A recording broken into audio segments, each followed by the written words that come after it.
Bilang coach ko, hindi ko alam kung ano ang itatanong ko sa iyo ngayong araw. Puwede mo ba akong i-coach ngayon kung ano ang dapat kong gawin? Ano kaya ang magandang topic na gusto mong i-coach sa akin? Thank you. Hello, friends! Welcome back to our little corner of wisdom and good vibes. Ako ang inyong virtual life coach.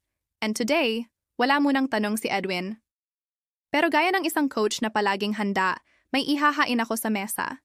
You know, minsan sa buhay, kahit gusto nating mag-improve, mag-grow, or mag-level up, hindi natin alam kung saan magsisimula.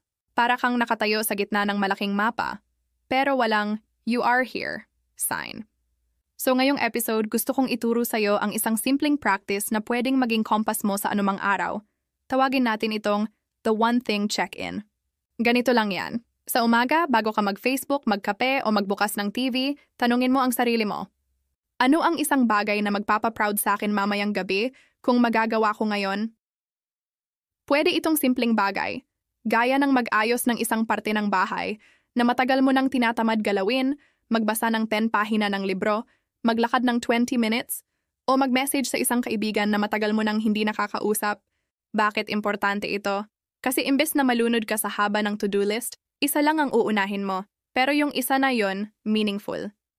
Para kang nagtatanim ng buto araw-araw. Hindi mo agad makikita ang puno pero araw-araw, may progress ka. At alam mo, Edwin, minsan hindi kailangan grand or bongga ang gagawin mo para masabi mong nag-grow ka. Consistency beats intensity. Kahit maliit, basta tuloy-tuloy, malaki ang mararating. So challenge ko sa'yo ngayong araw. Sagutin mo yung tanong na yon. Ano ang isang bagay na magpapaproud sa akin mamayang gabi kung magagawa ko ngayon? At gawin mo. At bukas. Uulitin natin. That's how growth becomes second nature. Kung gusto mo, bukas pwede kitang i-coach sa paano magbuo ng daily success habit loop para hindi ka na mauubusan ng momentum. Gusto mo ba, Edwin, gawin natin yun bukas?